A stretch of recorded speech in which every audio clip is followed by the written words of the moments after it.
So this week was parent-teacher conferences, and I honestly don't, and this might surprise some of the teachers in the audience, I don't mind parent-teacher conferences. I don't mind them.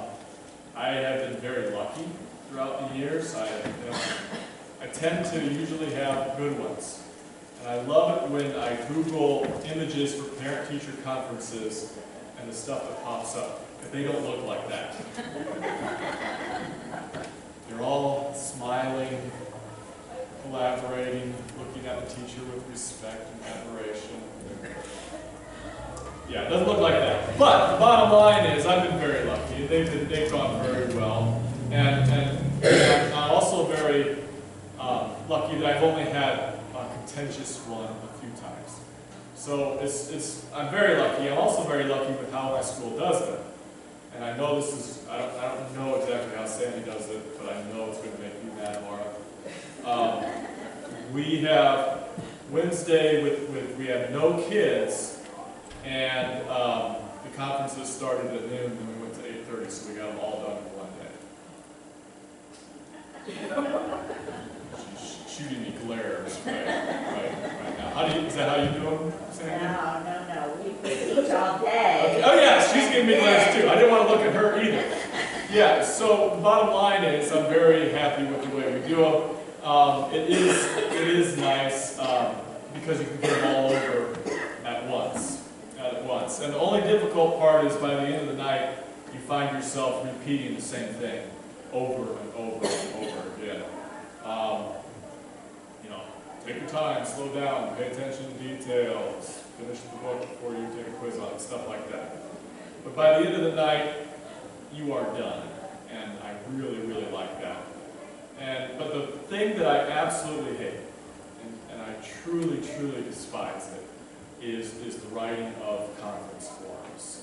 It's so tedious, and boring, and stupid, and I really, really, really hate it. And I found all these shortcuts and tricks that make it easier throughout the years, but I can't say it out loud because it's like that insider secret, like when the magicians try to give away their tricks. I'm not allowed to say the secret things that teachers do to save time in parent-teacher conferences.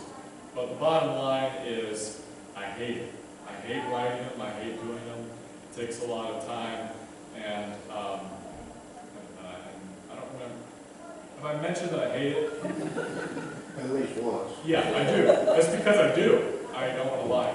I hate it. And so I came up with a new idea this year. And I thought, why do all the work when I have 27 kids that can do it for me? And so we did the whole self-reflecting paper, and it worked out really, really well.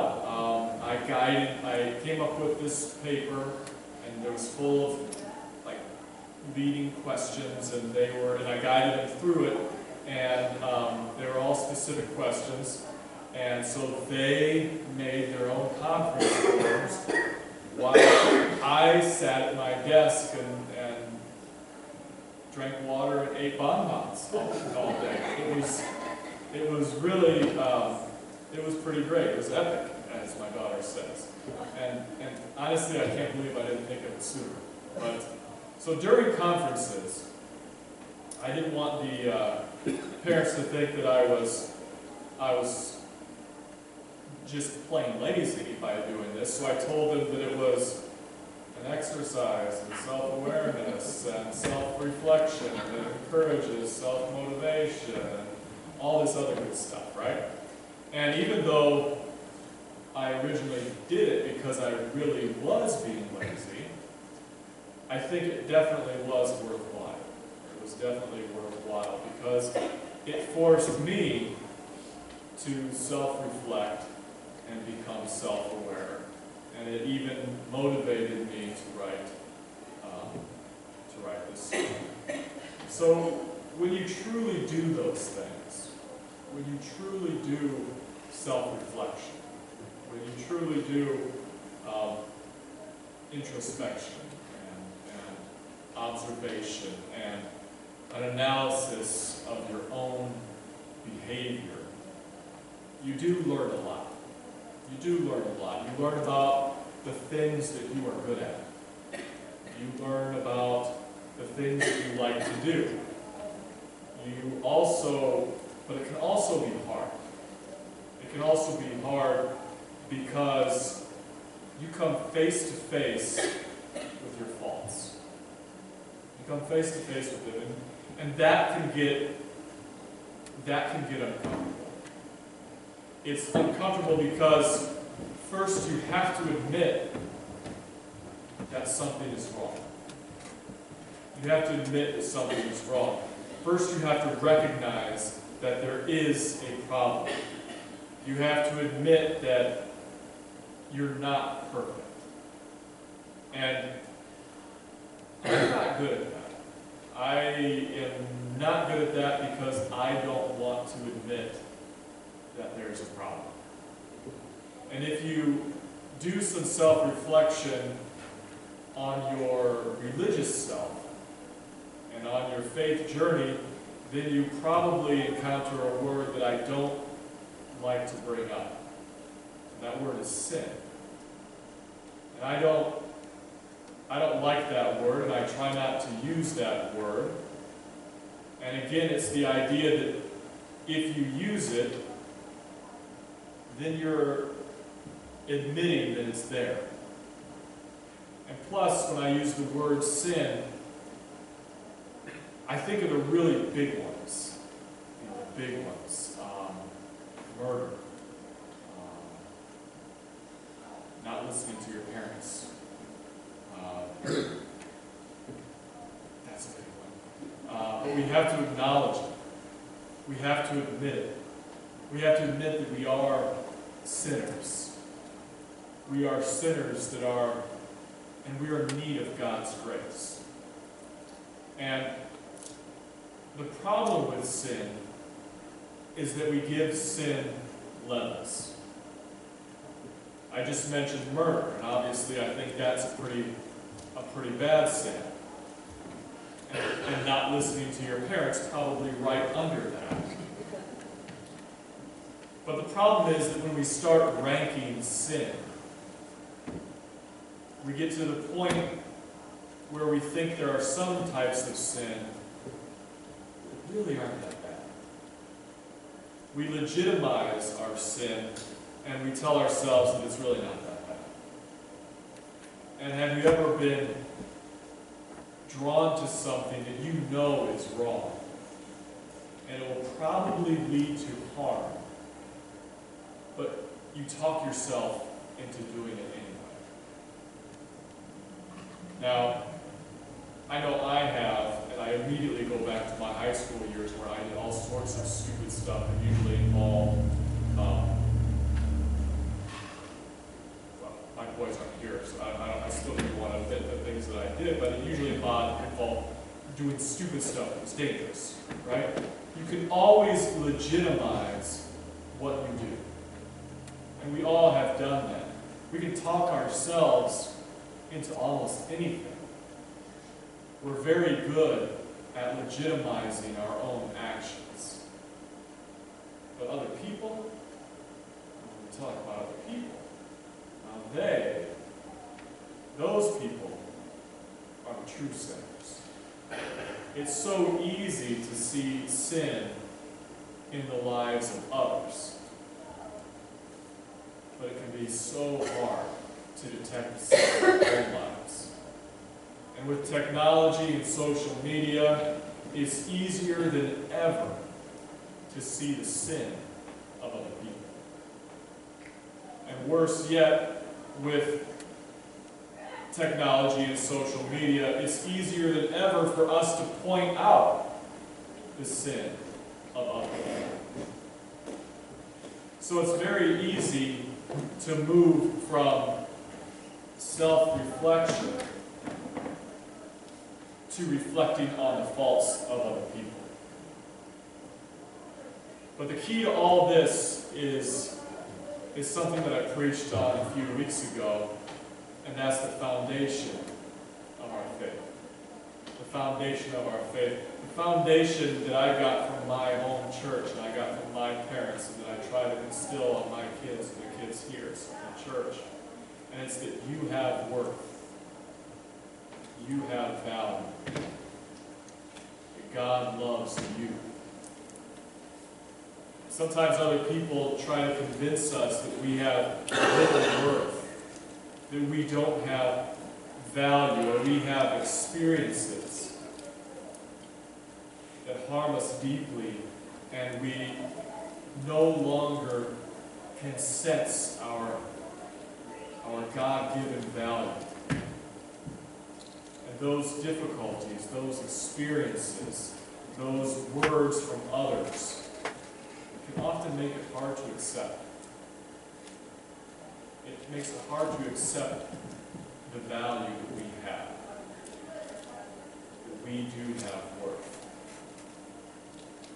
But along with that, when we are doing our self-reflecting, we need to realize that even though we do sin, those key points, that foundation does not change.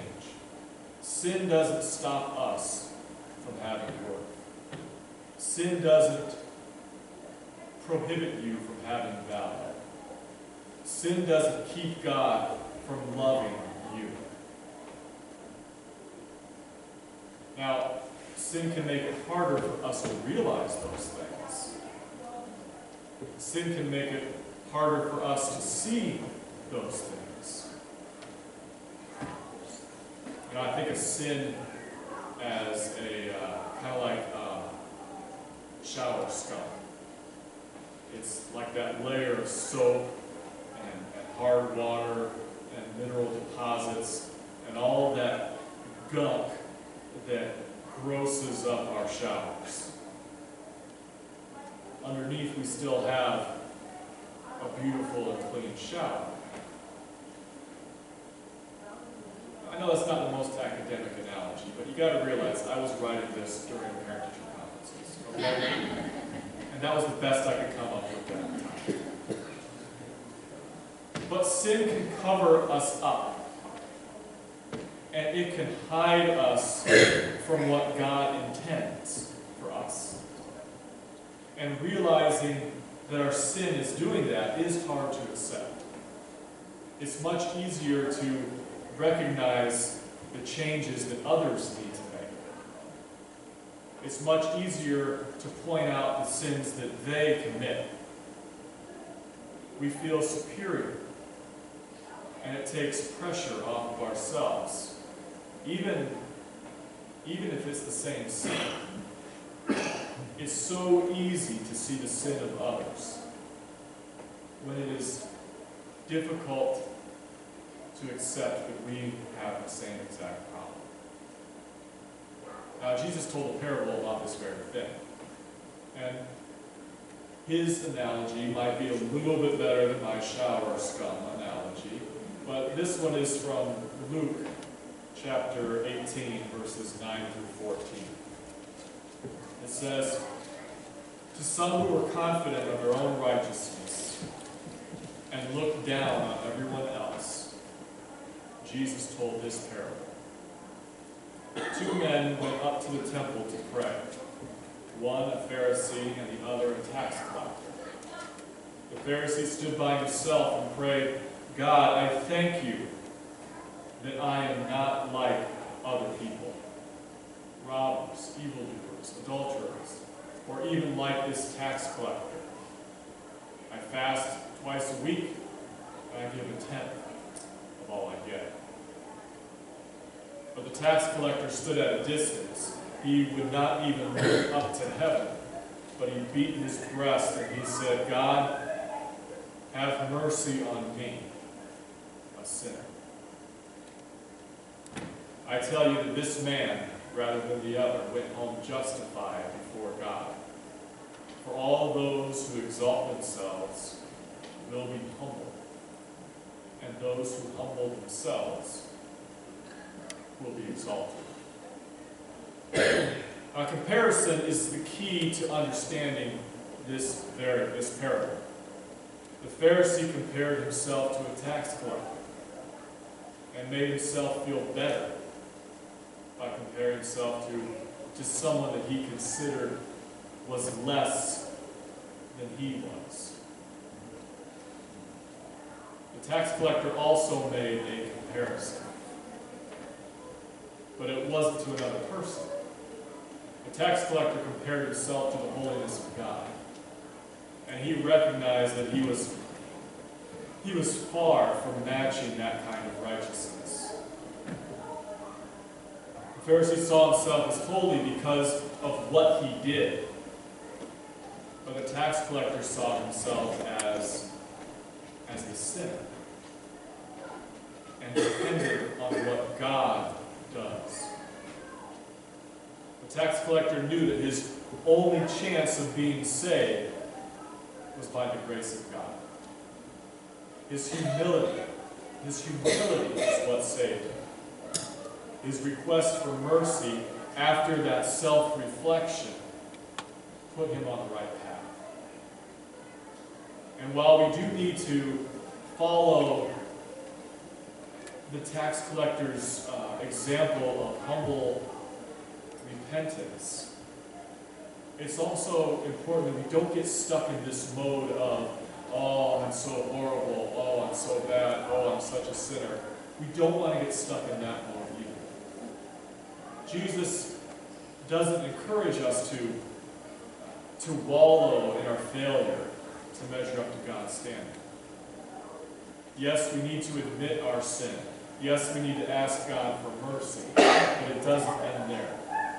It doesn't end there because once we are made right, we need to act in that way and do right. Not like the Pharisee, so that we will be noticed, but like the tax collector who knows how precious and how valuable and how important grace is. At the same time, Jesus doesn't encourage us to be like the Pharisee. We don't want to be too proud of the good work that we do. Jesus has addressed this issue of pride and self-righteousness before among his disciples, so it isn't something new. When James and John came to ask him who would be seated on his left and on his right, the other disciples were pretty upset with the way that the brothers tried to insert themselves at the head of the table. And Jesus reminded them that whoever wishes to be great among you must be your servant, and whoever wishes to be first among you must be your slave. Just as the Son of Man came not to be served, but to serve, and to give his life in ransom for many. So in this parable, Jesus addressed how both men came to God with their prayers. Both men prayed about themselves.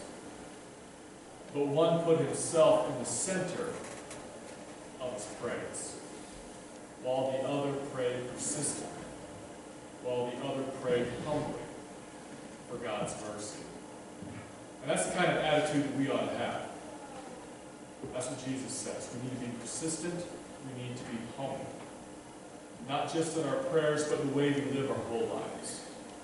When we reflect on ourselves, we need to think neither too highly of ourselves or too lowly.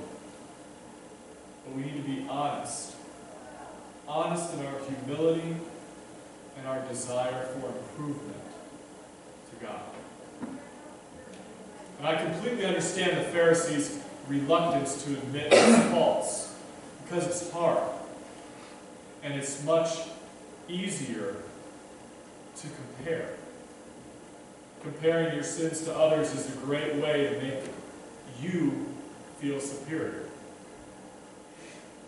Even comparing sins makes you feel superior. Convincing yourself that you are really okay because, yes, I have sinned in my life, but I've never murdered anyone. Nobody wants to come before God and say, God, I filled out the parent-teacher conference form, and I realize that I've messed up quite a bit. I'm a sinner, and I've made mistakes. But that's the very thing that opens us up to healing and happiness and mercy. God extends true love and grace, not because of who we are, like the Pharisee, but despite who we are. When we give off this image of perfection, it's really just a disguise or a front so no one will see who we really are. And that leaves us feeling empty. It leaves us feeling alone. And it makes it worse when we see the impact of our sin. Even though we try to deny it, or even though we try to legitimize it, that causes us to feel even worse, embarrassed, or ashamed. And that leads us away from that foundation. That foundation that God created us. We have value and we have worth. So like the tax collector, we can come humbly to God and throw ourselves to the mercy of God. Because God offers grace and peace and happiness through His Son, Jesus Christ. Let us always remember the good news that God loved us enough to send His Son to die for us. So as we reflect on our lives, reflect on our successes, and reflect on our faults, let us remember that we have hope. We have hope. We are not alone. We have been given the sacrifice of Jesus and the grace